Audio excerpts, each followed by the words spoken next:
I am excited today, guys. Let me explain why. It's overcast, a little bit of chop in the water here. Major storm came through that had water funnels and tornado warnings happened last night. Now, I'm not happy and excited that happened, and obviously, we don't want nobody to get hurt and anything like that. But as it pertains to salmon fishing, that was one of those kinds of events that I actually keep an eye out for. And it's something that I'll talk about in greater depth on the Patreon and in upcoming courses and stuff like that, about wind and how you can read it and how it can really tell you when to come out and set yourself up for greater success. Well, because of that front that came by, it had very strong winds and 50 miles an hour. All of that was coming from west to east, and that all of that front was blowing from out of the west and northwest, west, or whatever. So what happened here? Well, it actually blew all the cold water near shore.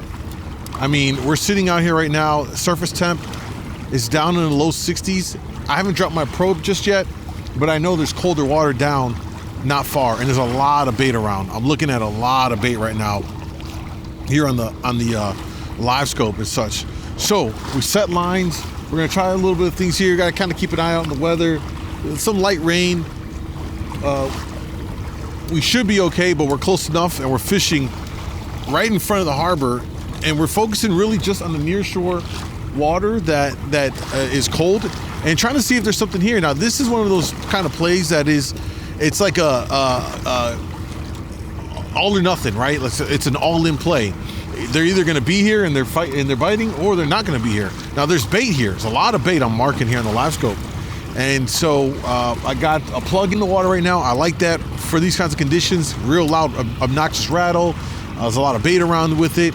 So we got a plug on one rod. We've got a two-color lead core, because a lot of these fish are in the 10 feet down. They're right at the surface with the bait. I suspect that we're going to find some coho here and such. So let's go ahead and see how the fishing goes and see if this turns out to be a big day for us. Oh, guys, we're hooked up. I don't know if the camera stopped recording, but we just took a hit on the lead core here, long line, 6 colors out. Now, this is the second hit we took on this, and we missed the first one. It was a drive-by. But it goes to show you, if you time everything right, you can get on the fish, and you don't have to go out into deep water. If you understand wind patterns, how it affects the water, what it can do, not only in general, but, in your area. We had that big storm come through last night, severe winds in the 50-mile plus, all out of the west. Well, guess what? It blew that warm water out, and the thermocline is a lot higher. It's only 30 feet down. Just the day before that, it was 50 down. So 20 feet. It came up 20 feet in a matter of just one event happening. A natural event happening yesterday. So this is why it's important to kind of follow on. We're about to take a fish right here. One's looking at that guy. We might end up doubling up here.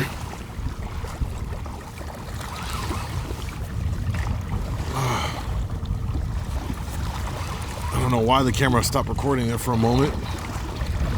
It didn't miss too much. I was changing out lines. I pulled lines, put a different flasher down, pulled another rod. I'm going to put a different spoon out on that one.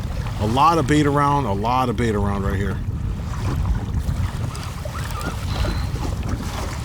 And when you get this cold water kind of upwelling from the winds and such, you never know what you can get. Kings will slide back in. Of course, you're going to get your coho in there. Steel had to come in. And don't forget about the brown trout. Oh, we're still good right there. Brown trout will come in too. And there was quite a few big browns pulled this morning from the guys fishing here in the afternoon. All of it very, very possible.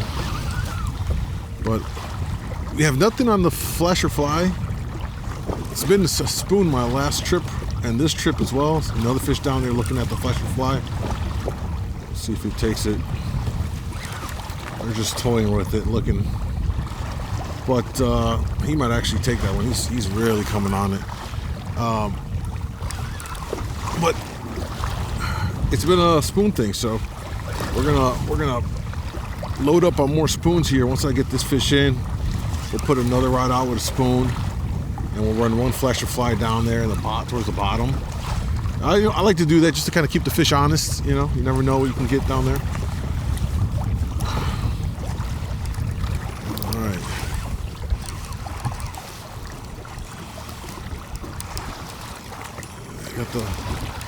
We're using still to this day using my Ready Rig planer boards. Still really like them out of the kayak. Slid all the way down to the bead. So I'm trying to keep this fish up. Let's check our speed while we're here. So we were going on the fast side of things right there when we took that hit. So we'll see. I might just go all in on spoons. Just kind of play that game. Play the spoon game here.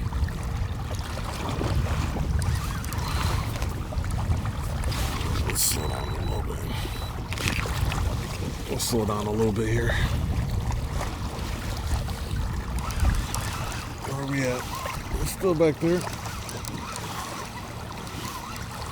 It's a little harder than normal because we're pulling the planer with it too.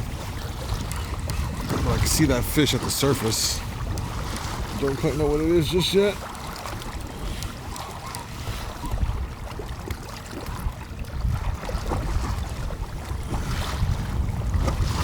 It's still flapping over there. All right.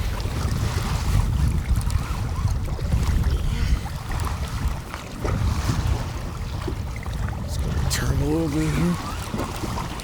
Try and keep them on our outside so it doesn't cross over to our rigger rod. We're in the final stretches, folks. Let's try and keep this guy buttoned up here.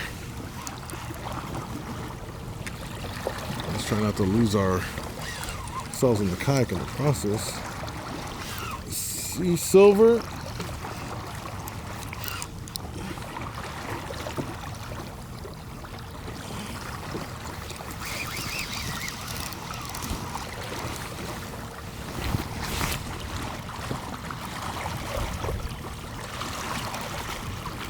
All right, there we go.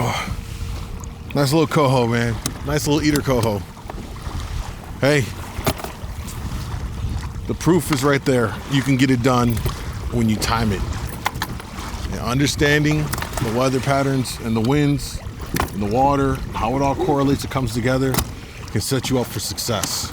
Will there always be giant fish that maybe perhaps come in here? Maybe some of the bigger ones are still out deep, sure. But if you just want to get out and catch fish, you can catch fish. There's nothing wrong with this coho here. Came on the blue dolphin. Throw it out there. Get it back out here in a second. But there's nothing wrong with this little guy. This is basically a springtime coho. Perfect little eater right there. Right? All because it slid in and got close to shore. Well, we didn't get any bites on the flasher fly today. I think we're gonna just go with spoons. I am running the new Akuma cold water low profile reel, which I've had for some months now. I've been product testing it, and yeah, I like it a lot. It's a really nice reel. Perfect for the kayak guys too. Small profile, easier to handle in the kayak. Not as big as bulky as the round cold waters, which are near and dear to my heart, but I'll use either one of them.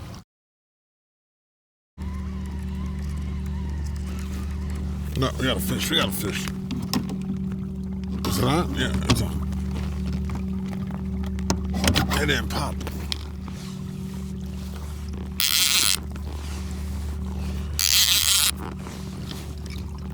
Still on? Yeah, we're still on. We're still on. It has been a grind this morning, folks. Let's hope this fish stays on here. It's probably gonna be a small coho, but oh my God, I'm grateful for it because it is now almost 8 a.m. We've been fishing for like, oh my God, 3 hours. When I tell you, while it looks beautiful, like this is great to be out here in the kayak in this kind of conditions. I mean, just look, there's all kinds of grass everywhere. There's grass everywhere in the water. It's clogging up the line, just water fleas to hell. It's just so bad. I've been clearing lines the entire trip, up and down, up, down. My arms are exhausted. Look at this. Now imagine if this was a big king, this is a problem right here because you can't reel in the line it kind of gets jammed in the eyelets, and this is a huge, super big problem. So, you know, this is something that we had to contend with today, and it's been such a big annoyance, man. It's definitely kind of ruined the mood, but finally got a fish. Thank God. Thank God. Also, I should point out, we are fishing with the new Kuma low-profile cold waters, man, that they announced at iCast, and I've been testing it for a few months, and this thing's great, man. Low profile, fishes well. Great for the kayak, maybe a small boat. And we got ourselves a nice little eater. And he's off. He was barely hooked. Quick release. All right, we are headed back in on the troll. We may or may not catch something. I want to do this outro now while I still have some daylight, though. Listen, my suspicions turned out to be true. The water had like a little bit of an upwelling here. It didn't completely flip, but it brought up that thermocline at least 20 feet, went from 50 down to 30 or so down. And that allowed me to fish much shallower than I would ordinarily have to this time of year in the middle of summer, having to go way off deep and all that. I was able to take advantage of the change in the water because of the big storm we had overnight. Come out because I had the suspicion that strong winds would have blew some of that warm water up top out, and it would have turned into, you know, a good fishing opportunity, which it did. I mean, listen, we didn't get a full limit, but we got a nice coho and a nice little king, both perfect eater-sized fish, better than the skunk. And I didn't have to go way out far either, which means it reduces the potential risk from going out that far. It means I was able to just troll a little bit easier down here, not having to fish so deep in the water column. And if you are paying attention to those kinds of the weather and the elements and the winds and how it's impacting the water, you can do the same thing that I'm doing as well. All right. I'll be working on a much deeper course on this with all the details. It's too much to even do in one video. So stay posted to my Patreon. The link is down below, and that'll come out probably in the off season, but it'll be great information in there to help you guys navigate and understand winds and waves and temperatures here on Lake Michigan. Don't forget to like, subscribe to the video. Thank you guys for watching. I'll see you guys soon.